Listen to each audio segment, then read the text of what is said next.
Hello, welcome to an Upgrade Your OET Reading Part C style practice.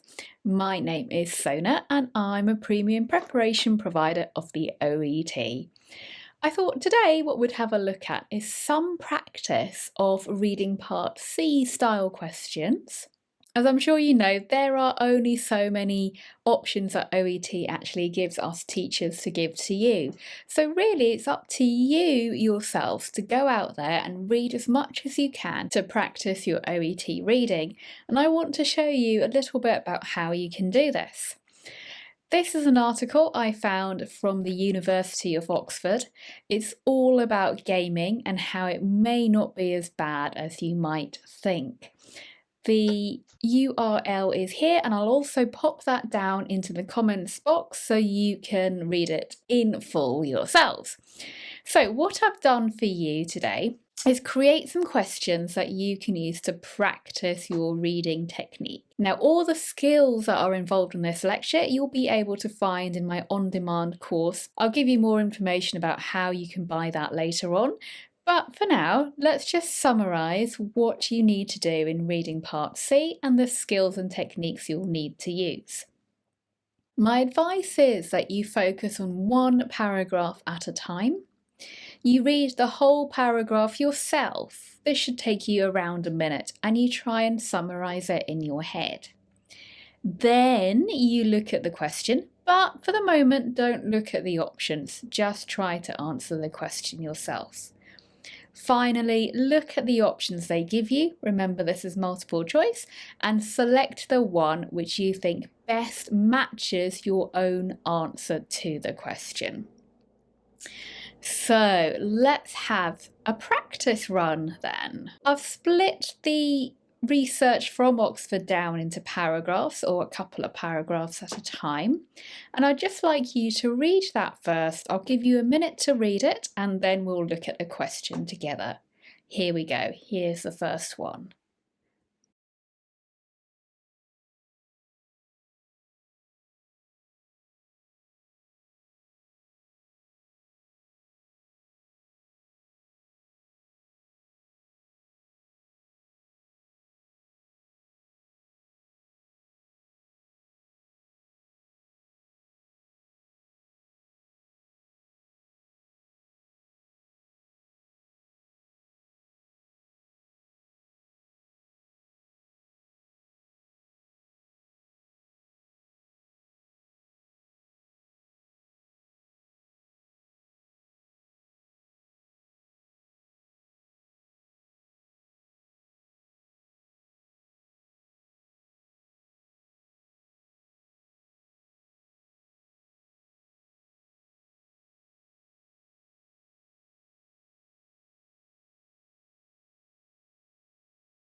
Okay, so that should give you roughly enough time to have read the paragraph in question. In the actual test, you should be spending about 2 minutes per question. So a minute just to read and understand is actually more than enough. Don't worry that you're investing too much time in it. That's fine. A minute should be just about right. So what's this paragraph about? Well, of course, it all comes from this idea about gaming not being so bad. We're talking about conventional wisdom, so old-fashioned ideas about having too many people, too many cooks spoiling the broth. If you have too many people trying to cook the same thing, it goes bad. What's that got to do with gaming? Well, I'm not sure it really has much to do with gaming. It's just that according to this, these kind of old wisdom, these old sayings don't really have anything to do with science. However, when it comes to video games, according to Professor Andy, then they do, which is something quite curious and a little bit controversial maybe.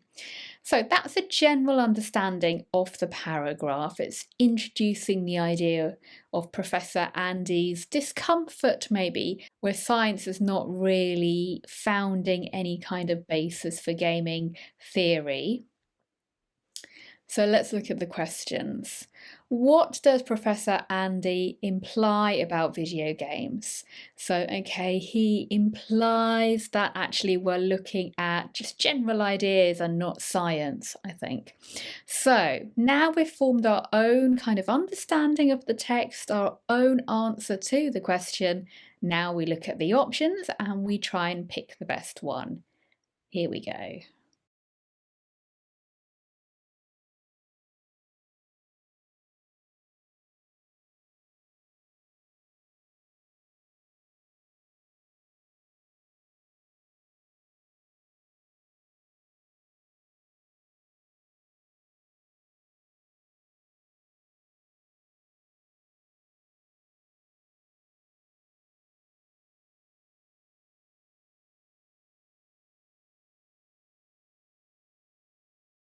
Okay, so what do we have then? Well, my answer for this one is C. Why? Because video games have been respected by authorities across the world. No, there's nothing about that. They do talk about global authorities, but nothing about global authorities respecting video games. They've been judged using science, definitely not, because it's conventional wisdom, it's these old-fashioned sayings, not science, that forms the basis of our judgment. They've been judged without any real research being conducted, yes, because there's no scientific research being done, and they should be played in the kitchen. No, that's just completely wrong. It's all about cooking, but that's connected to conventional wisdom. So our best option for this is option C. Remember, in the test, you shade in the correct answer. So as I say, spend a minute understanding the text, then try and answer the question in your own words, spend 30 seconds looking at the options and then choose the best one. So let's practice this same technique in another question. Here's a new paragraph for you.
Okay, so what have we understood from this paragraph? Well, this introduces the World Health Organization and their announcement really about gaming disorder and how it has an addictive behavior. So it's a disease if you game too much, if it's out of control.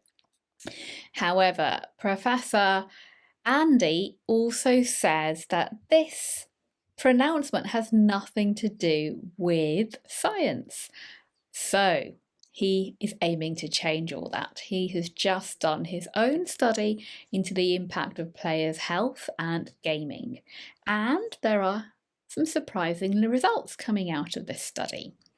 So the question is, what is suggested about the World Health Organization's involvement in the debate? So we're focusing on this first little bit here, and there has been no scientific study. So they're getting involved, but without any scientific study or research behind them. Let's look at the options. Choose the best one.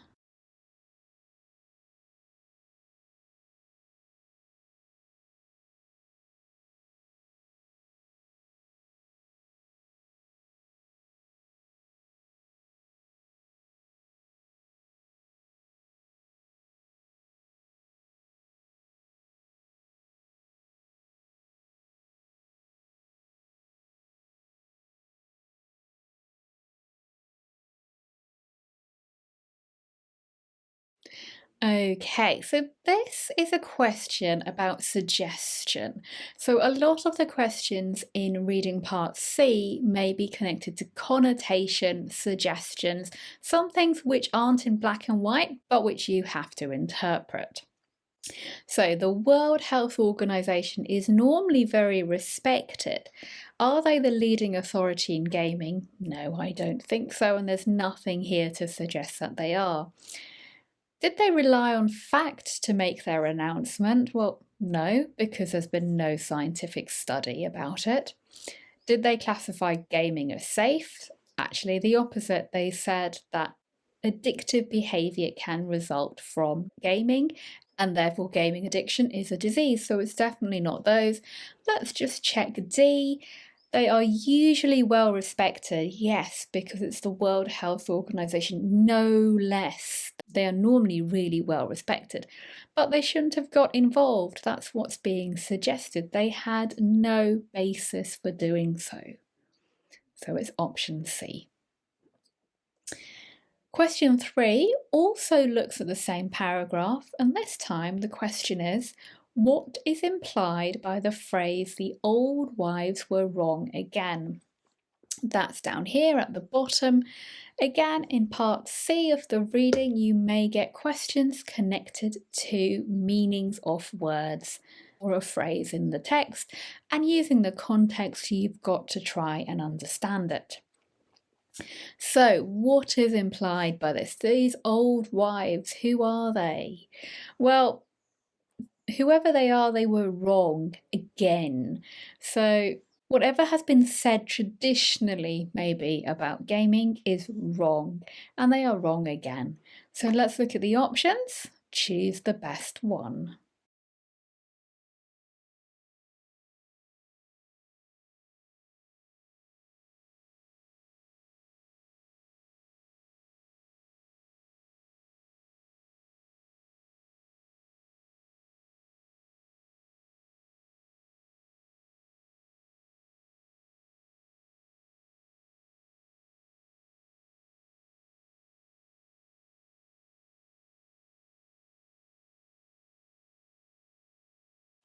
Okay, so option A, ancient wisdom is useful when making judgments. Well, no, there's nothing about it being useful. We may have been told it again and again by these old wives, but they're wrong. The old stories are the best? No. Gamers should get married. Well, they do talk about wives, but it's not really in the context of marriage. Or D, it's better to trust science rather than stories passed down through generations. Yes, I think so. I think the message is clear. Professor Andy is very keen to make people look at science rather than just general opinion. We might think gaming is bad for us, but is it really? He's saying, let's check the science. Okay, here's a new paragraph for you.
So what's this one about then? Well, this is all about Professor Andy's study, and it's this connection between competence and social connection and well-being. According to the research, so they have found that there's been a small positive correlation between the time played and the player's well-being. No evidence that this needed moderation, and overall The suggestion is that regulating video games on the basis of time, so just limiting the time, might not actually bring any benefits, even though we may expect it to. There's nothing in the data to show this correlation. So the question then, what did the study find? Well, I think we've summarised that. So let's look at our options. Pick the best one, please.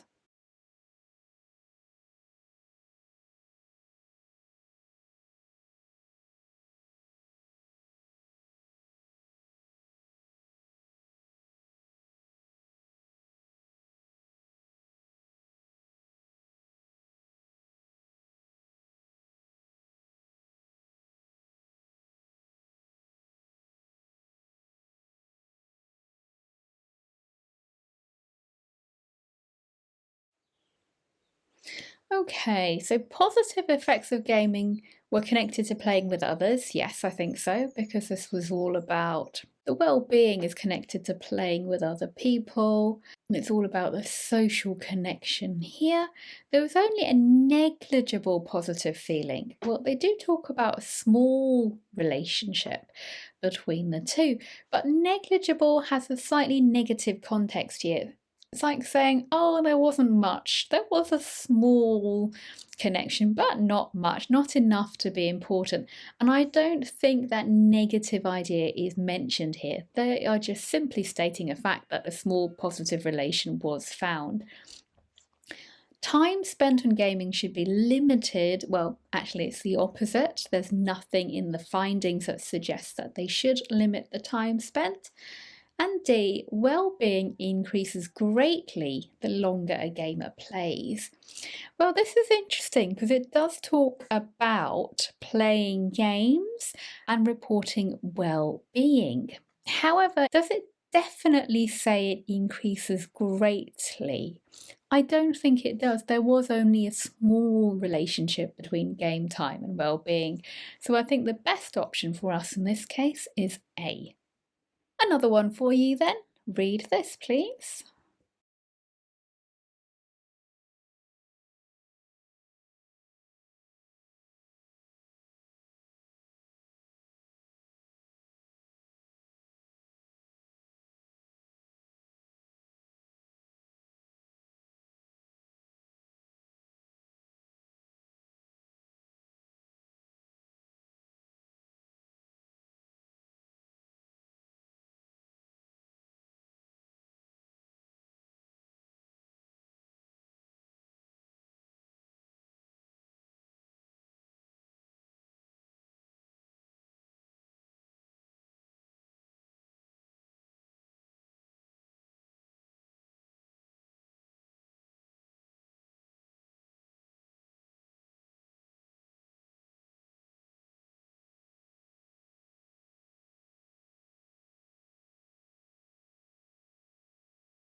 So these two paragraphs are looking at whether stopping gamers from gaming is a good thing. Well, not necessarily.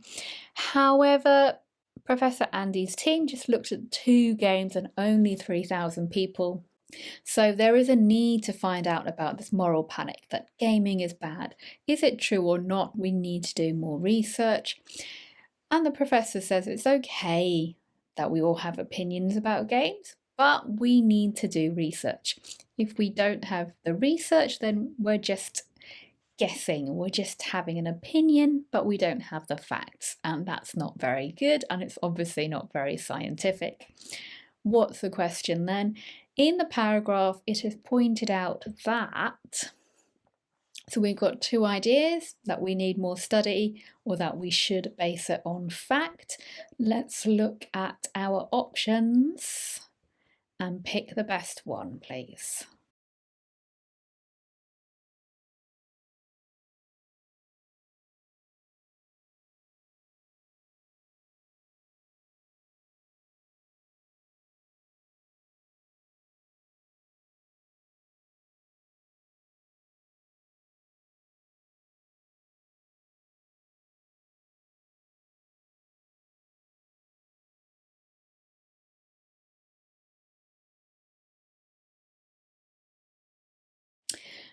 So, a comprehensive study was undertaken? Well, no, because looking at 2 games and just 3,000 adults is not comprehensive. It's a very small number. Gaming is not necessarily a good thing. Well, stopping gamers from gaming is not necessarily a good thing. It's not the idea of gaming as such. Did these adults panic? Well, no, the moral panic is all about this idea that gaming is bad, it's dangerous. The research was limited. Well, yes, it was, because as we said, it was just 2 games and just 3,000 people in the sample. Okay, there was another one connected to this paragraph, which is this bottom bit here. Professor, and I'm very sorry, but I can't pronounce his name. That's why I keep saying Professor Andy, you may have noticed. He thinks. What does he think? It's this whole idea about the fact that we need facts, not just opinion. So have a look at these options, pick the best one.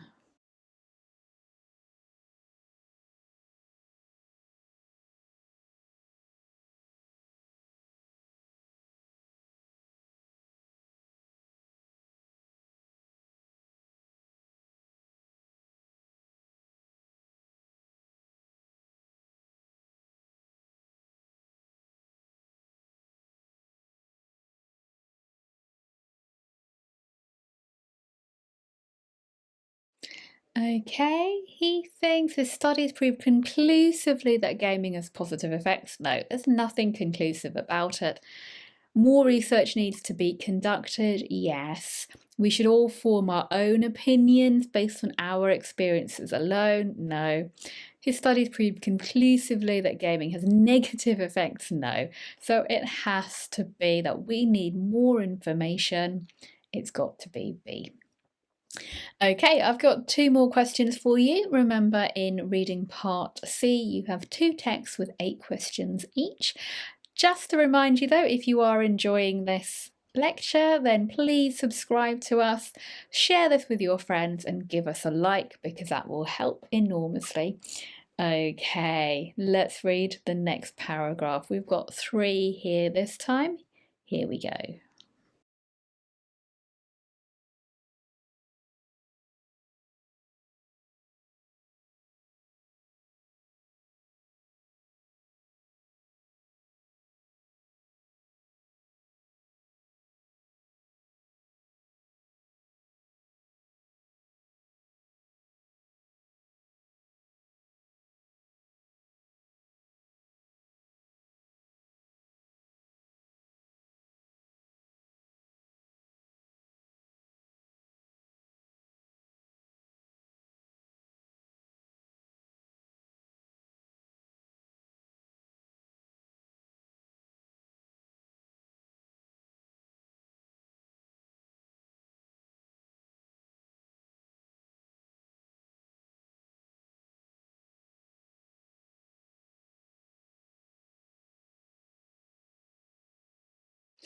Okay, so again, this is a little bit more about his method. The study has found that there's been a direct increase in the length of the games to the player's well-being.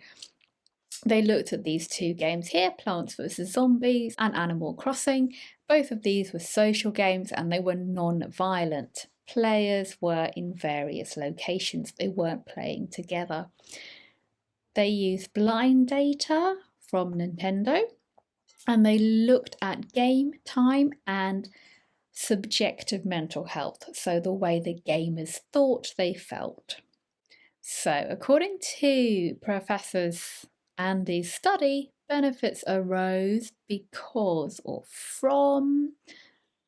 Here is my idea, here are my options. Pick the best one.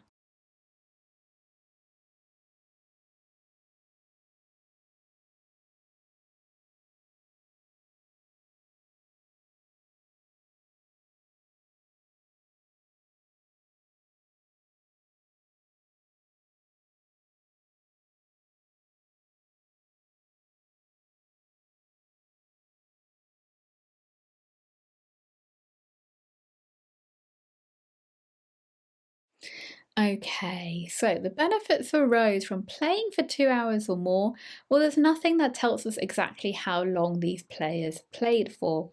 They talked about 2 games, not 2 hours. Yes, the games were non-violent.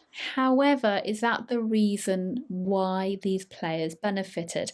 There's nothing suggesting that here. This is just a fact. It's the same as playing at remote locations. Whether that is the direct reason these gamers felt better, we don't know. There's nothing being suggested here. But there is this idea that the longer you play for, or playing for a longer time, enhances well-being. Here we go, lengthy game sessions. So it is D. Last question coming up for you. Okay, read this please.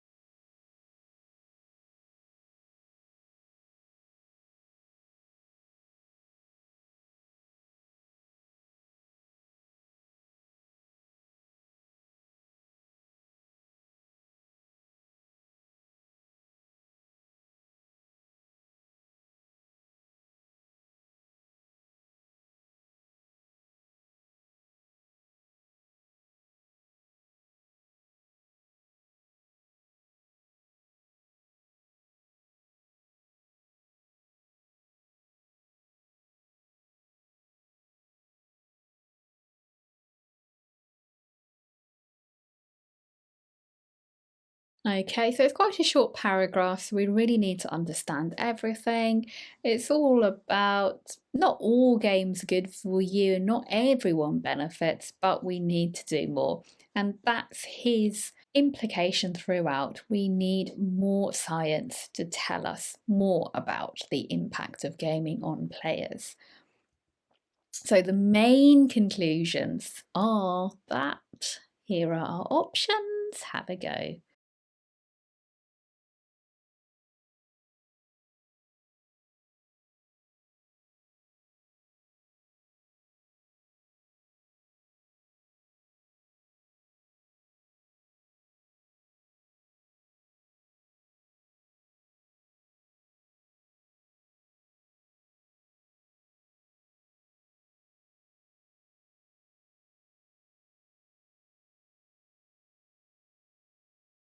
Okay, I think I can see a clear favourite here. Further research is needed. Yes, definitely. Let me just check the other options though. Some video games are better than others. Well, not all games are good for you, but is that the main conclusion? No. Some people respond better to video games than others. Again, not all players benefit. Does kind of mean that, but it's not the main conclusion. There's little point in pursuing research in this field. That's exactly the opposite of what Professor Andy has been saying. So the main conclusions are that further research is needed. Well, thank you very much for watching. I hope you found this useful. If you are interested in finding out more about tips and techniques to help you with your reading, then do have a look at our on-demand courses hosted on Udemy. I've put in some codes in the comment box below, and that will give you a great discount on our OET speaking and writing course for doctors and the reading course, which is for everyone. I'm also working on a speaking course for nurses, which should be out very soon, so keep posted for that. Don't forget to share, like and subscribe to us, and see you all again next time. Thanks very much. Bye bye.